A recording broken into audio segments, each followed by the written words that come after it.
তো কি বলো তো কেউ যদি রেগে থাকে তখন তাকে যদি জিজ্ঞেস করা হয় কি খাবা তখন সে বলে কাঁচকলা। Like seriously.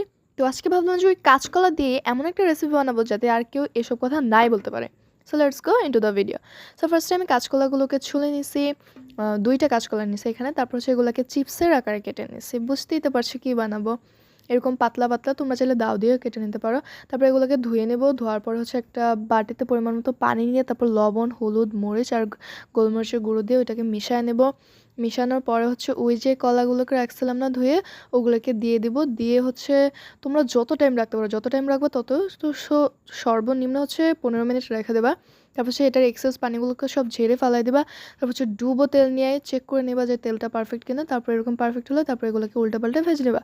তো তারপর হচ্ছে এই চিপসটা তোমরা হুদাও খেতে পারো, নয়তো ভাত খিচুড়ি যার সাথে ইচ্ছা খেতে পারো। একটু আশা করি না এই ভিডিওটা ভালো লাগবে কিনা। সো এসব আজের ভিডিও দেখার জন্য সাবস্ক্রাইব টু মাই চ্যানেল।